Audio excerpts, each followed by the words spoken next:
Hello बच्चों, जय श्री कृष्णा, राधे राधे, हर हर महादेव।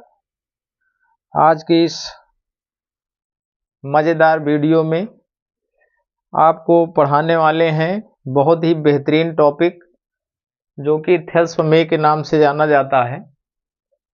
उसका कई नाम है। थैलेसोमिया है बीपीटी, इसका हिंदी में आधारभूत समानुपातिक प्रमेय, बेस्ड ऑन प्रोपोर्शनली थ्योरम। ठीक। और एक क्वेश्चन बहुत पॉपुलर है जो कि इसी के नाम से देते हैं। देखो, अगर ये 4 अंक में आता है तो आपको 100% है पूरा सॉल्व करना है, जो सॉल्यूशन आपको हम बताएंगे। ठीक। क्या दिया है? यदि कोई रेखा एक त्रिभुज एबीसी की भुजाओं AB और AC को क्रमशः D और E पर प्रतिच्छेद करें तथा BC के समांतर हो तो सिद्ध करना है AD बटे DB और AE बटे EC। ठीक।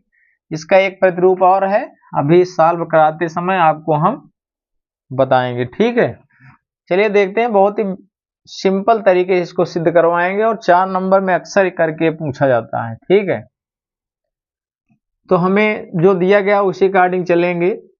इसका हल देखते हैं। ठीक, तो क्या दिया गया है? त्रिभुज ABC में, ठीक, त्रिभुज ABC में 2 भुजाएं हैं। देखो, इसको हम ABC यहाँ पे ड्रा कर लेते हैं। ठीक, ये त्रिभुज हो गया A, B और C। ठीक, यहाँ पे लिख सकते हैं AB पर बिंदु क्या दिया गया है? देखो, AB पहले लिखा है तो AB पर क्या है? D है, तो यहाँ पे एक बिंदु मान लो आप D। ठीक, और BC AC पर बिंदु क्या है? यहाँ पे देखो E है, तो यहाँ पे मान लो E। AC पर हम मान ले रहे हैं क्या? E। ठीक, तो अब ये जो D होगा एक रेखाखंड हो जाएगा। ठीक, तो यहाँ पे देखो दिया गया है प्रतिच्छेद करें तथा BC के समांतर हैं, तब यहाँ पे आप क्या कह सकते हो? जो D है वो समांतर किसके हैं? BC के। ठीक, जो DE रेखा है वो किसके समांतर है? BC के। तो हमें सिद्ध क्या करना है? आप लिख देना सिद्ध करना है। ठीक, क्या लिखा है? देखो, ये भुजा बटे ये भुजा, क्या है इसका मतलब? AD बटे DB बराबर लाना है AE बटे EC। ठीक, बस यही तरीका हमें, मतलब यही एक कंडीशन है जो हमें सिद्ध करना है। ठीक, चलिए देखते हैं। इसमें इसको सिद्ध करने से पहले हमें रचना करनी पड़ती है। क्या करनी पड़ती है? रचना। ठीक, तो यहाँ पे लिख दो रचना। बहुत ही सिंपल आपको बताएंगे, इस तरह से आप कभी सीखे नहीं होगे थैलेसोमिया, ऐसे भी सॉल्व हो जाएगी। ठीक है, आप यहाँ लिख दीजिए इसको, इस दोनों पॉइंट को हम मिलाएंगे। ठीक, तो क्या हो जाएगा? D, C तथा B, E को मिलाया। ठीक, इतना लिख सकते हैं।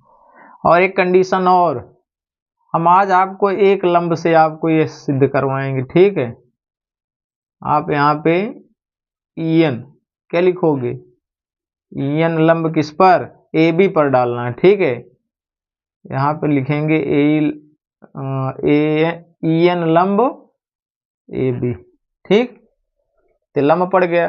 तो लंब इसलिए डाला गया है, देखो लंब इसलिए डाला जाता है, किसी भी त्रिभुज का क्षेत्रफल निकालना आसान हो जाता है। जिस भुजा पर लंब पड़ता है वो आधार माना जाता है। तो आप त्रिभुज का क्षेत्रफल जानते हो, 1/2 आधार गुणे शीर्ष लंब। ठीक, इसी अकॉर्डिंग चलना है।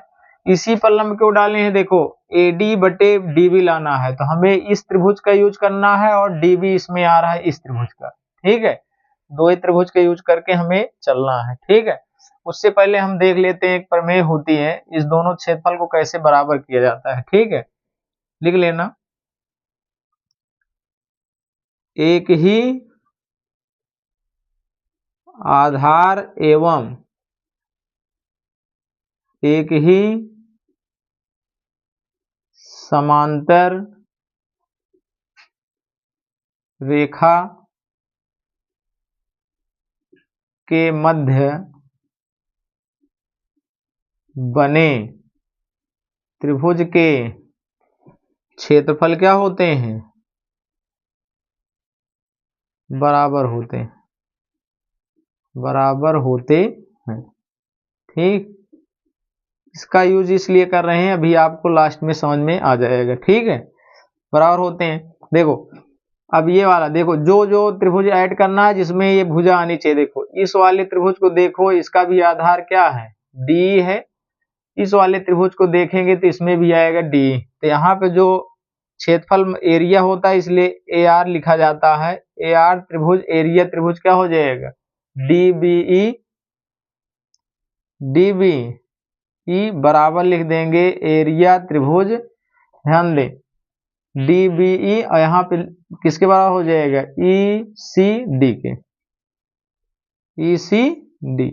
ठीक, ये दोनों त्रिभुज हो जाएंगे बराबर। इसको इक्वेशन फर्स्ट मान सकते हैं। ठीक है, अब आपको वही त्रिभुज चूज करना है जिसके अकॉर्डिंग हमें ये अनुपात मिल जाए। ठीक, चलिए फर्स्ट कंडीशन यहाँ पे देखेंगे कौन सा त्रिभुज लेंगे? त्रिभुज A D E, A D E का क्षेत्रफल, ठीक है हिंदी में लिख दे रहे हैं, एरिया भी लगा सकते हो, बटे किसका निकालना है? देखो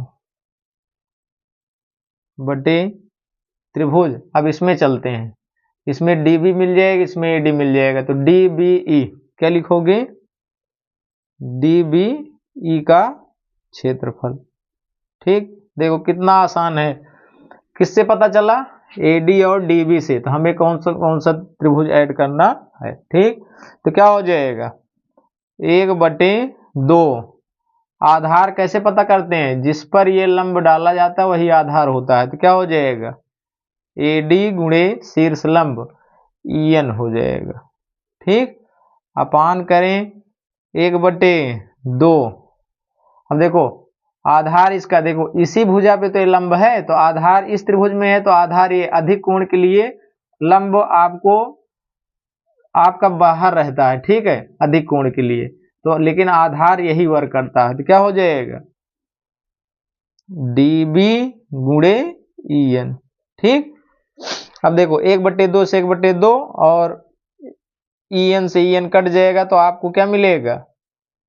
ए डी बटे डी बी। देखो सिंपल सा एक क्वेश्चन नंबर हो जाएगा सेकंड। ठीक, अब देखो एक पार्ट मिल गया ना, ए डी बटे डी बी, क्लियर। अब हमें लाना है ए और ई सी। तो ए और ई सी किस में आएगा? तो इसी त्रिभुज में वर्क कर लेगा। ठीक है, इसी अकॉर्डिंग चलना है। अब दूसरे लंब खींचने की आवश्यकता नहीं है, अब सीधा सीधा यहां लिखना है इसी प्रकार, इसी प्रकार यूज करेंगे। यहां पे देख लेते हैं कौन सा लिखोगे? त्रिभुज ए डी ई। अब इस पे निकालेंगे नहीं, आपको समझा देंगे बस। देखो इस त्रिभुज में इस पे लंब था तो ये आया था, तो इस पे अगर लंब आएगा तो ये आएगा। तो डायरेक्ट इसी प्रकार करके आप डायरेक्ट भी कर सकते हैं। तो ए डी ई का क्षेत्रफल बटे क्या आ जाएगा? त्रिभुज इधर वाले देखिए ई सी डी, ई सी डी का क्षेत्रफल। बात को समझें, एक ही लंब से आपका पूरा वर्क हो जाएगा। देखो इस पर लंब था तो ए डी आया है, इस पे इस वाले त्रिभुज को लिए थे डी बी आया था। अब यही वाला त्रिभुज है तो इसमें अब क्या आ जाएगा? इस साइड से अगर चलेंगे तो यहाँ पे मिल जाएगा ए ई, तो यहाँ हो गया ए ई बटे, इसके अकॉर्डिंग चलेंगे तो इसमें ये भुजा आई थी तो इसमें कौन सी भुजा आएगी? ई सी, ये बन जाएगा ई सी। ठीक, यहाँ पे समीकरण 1 यूज कर लीजिए, यहाँ पे हो जाएगा समीकरण 1 से, समीकरण 1 से। ठीक, समीकरण 1 से चेक करें। देखो डी बी ई का मान ई सी डी रख सकते हैं, या ई सी डी का मान डी बी। तो इसमें डी बी ई है तो ई सी डी को आप डी बी में बदल दें, तो क्या हो जाएगा? त्रिभुज ए डी ई का क्षेत्रफल बटे क्या आ जाएगा? ई सी डी को क्या लिख सकते हैं? D B. तो त्रिभुज हो जाएगा डी बी ई का क्षेत्रफल। ठीक, तो यहां से मिल गया क्या आपका? ए बटे ई सी। ठीक, अब देखो ये आपको बना लीजिए, कौन सा समीकरण हो जाएगा, थर्ड। ठीक, अब चेक करें, 2 में चेक करें और 3 में चेक करें। देखो ये वाला पार्ट और ये वाले पार्ट के बराबर है। ठीक, तो ये वाले साइड भी आपस में बराबर हो जाएंगे। बस एकदम एकदम सरल तरीके से समीकरण आप लिखोगे 2 व 3 से, यह आपका एकदम पेटेंट जो सिद्ध करना था वो आ गया। क्या आ गया, देखो ए डी बटे डी बी बराबर ए ई बटे ई सी, यही आपको सिद्ध करना था। यही क्या है, थेल्स प्रमेय। ठीक, तो कैसे आप इस प्रमेय को लगाएंगे, किसी भी त्रिभुज में एक रेखाखंड किसी एक भुजा के समांतर है तो आपको सीधा सीधा अनुपात जो है संगत भुजाओं का अनुपात क्या होता है, बराबर, यहां से यहां, यहां से यहां, इस बिंदु से इस बिंदु तक, इस बिंदु से इस बिंदु तक। ठीक, इसमें एक कंडीशन और पूछ लेता है, इसी को आप व्युत्क्रम करें। इसी के आगे क्वेश्चन पूछता है ए डी बटे ए बी सिद्ध करो, ए ई बटे ई सी सिद्ध करो। तो करना कुछ नहीं, इसका व्युत्क्रम करो तो क्या हो जाएगा, डी बी बटे ए डी, और यहाँ हो जाएगा ई सी बटे ए ई। ठीक, दोनों तरफ क्या करना है, +1 कर देना है दोनों तरफ, तो क्या हो जाएगा, डी बी बटे ए डी +1, यहाँ पे आ जाएगा ई सी बटे ए ई +1। इसको सॉल्व करेंगे तो क्या मिल जाएगा, डी बी, ये बन जाएगा ए डी बटे में क्या, ए डी, और इसको आप सॉल्व करोगे तो ई सी, ए इधर आएगा, ए ई बटे क्या हो जाएगा, ए ई। ठीक, अब इसमें जो कॉमन है उसको हटा दो, डी डी हट जाएगा तो क्या बन गया, ए बी बटे ए डी, और यहाँ पे ई हट जाएगा तो क्या हो जाएगा, ए सी बटे ए ई। यहाँ पे व्युत्क्रम किए थे, इसको भी व्युत्क्रम कर दो तो क्या आ जाएगा, ए डी बटे ए बी, और ये भी आ जाएगा ए ई बटे ए सी।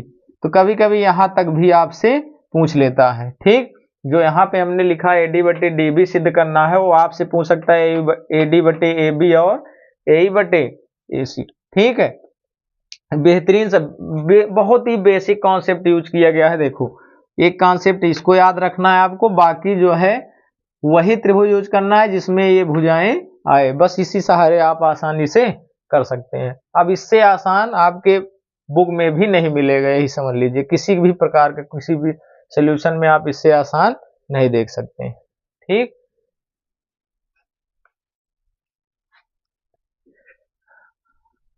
इसी के साथ जो है थेल्स में जो है आपका सिद्ध हुआ, और ज़्यादा से ज़्यादा बच्चों को ऐसे छोटे छोटे ट्रिक के माध्यम से जो आपको बताया जा रहा है, ज़्यादा से ज़्यादा बच्चों तक शेयर करें। जय हिंद, जय भारत।